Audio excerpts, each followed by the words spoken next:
France Info. Ce sera l'un des grands moments de cette Fashion Week de New York, cette semaine de défilé de mode pour présenter les collections du printemps 2017. Une Indienne agressée et défigurée à l'acide sera tout à l'heure sur les podiums.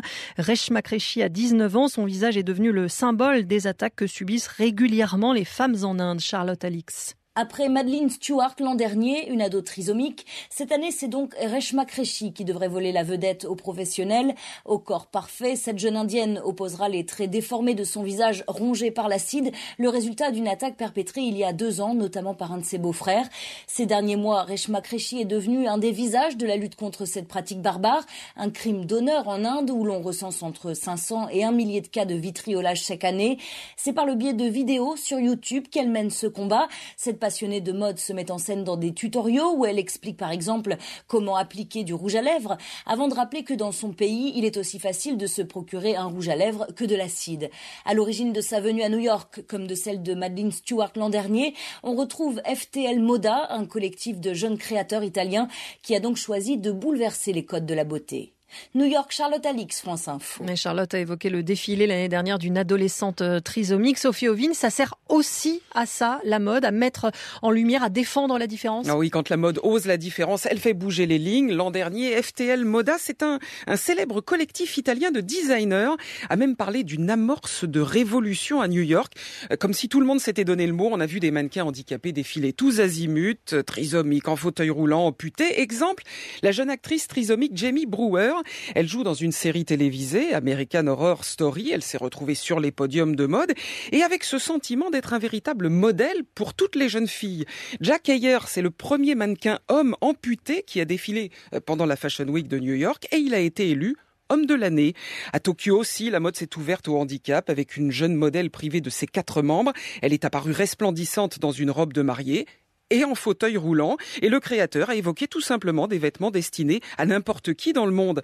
Alors auparavant, de grands noms ont également osé le handicap, Alexander McQueen, ou des marques ultra tendance comme les jeans Diesel. Mais là, Sophie, vous ne citez aucun nom français, il n'y a aucune marque hexagonale. Et c'est vrai, la France hésite. Il y a bien eu Jean-Paul Gaultier dans les années 80. Il a fait défiler des mannequins amputés d'une jambe. Thierry Mugler, en 2011, il avait choisi pour égérie de l'un de ses parfums un certain Oscar Pistorius, l'athlète sud-africain handicapé, mais aujourd'hui dans la tourmente judiciaire.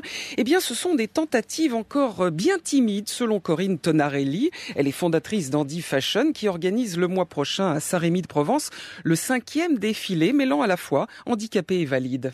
D'abord, je pense pas qu'il y ait beaucoup de mannequins handicapés, déjà à la base, ce qui est quand même un signe. C'est une mode qui malheureusement est encore un peu trop fermée, avec trop de critères, avec trop de normes, et qui laisse pas la place à la différence parce que la beauté n'est pas unique et qu'on peut être autrement séduisant. Pourquoi la France conserve ce petit retard finalement ? Peut-être on a peur d'être différent. Et je pense qu'il y a certaines marques qui ne veulent pas se coller une étiquette et qui ont peur que mettre avant le handicap, c'est donner une mauvaise image. C'est ce que nous avons rencontré pas mal de fois, des marques qui ont refusé de participer à Andy Fashion parce qu'elles ne voulaient pas se coller cette étiquette-là et de faire défiler des personnes en situation de handicap. Vous avez été surprise par leur refus ? Oui et non. Non, parce que je savais très bien que la France avait du retard. Et oui, parce que je suis toujours surprise qu'il n'y ait pas d'ouverture d'esprit, je suis toujours surprise qu'il y ait des barrières. Il faut insister, il ne faut pas lâcher. Mais là, j'ai l'impression que ça change. Et l'évolution, Céline, viendra peut-être des jeunes créateurs, sans doute aussi sous la pression de certaines stars comme Beyoncé. Au printemps, la chanteuse et femme d'affaires a choisi pour sa campagne de publicité une mannequin atteinte de dystrophie musculaire. Sophie Ovine, merci beaucoup du service conso de France Info. France Info.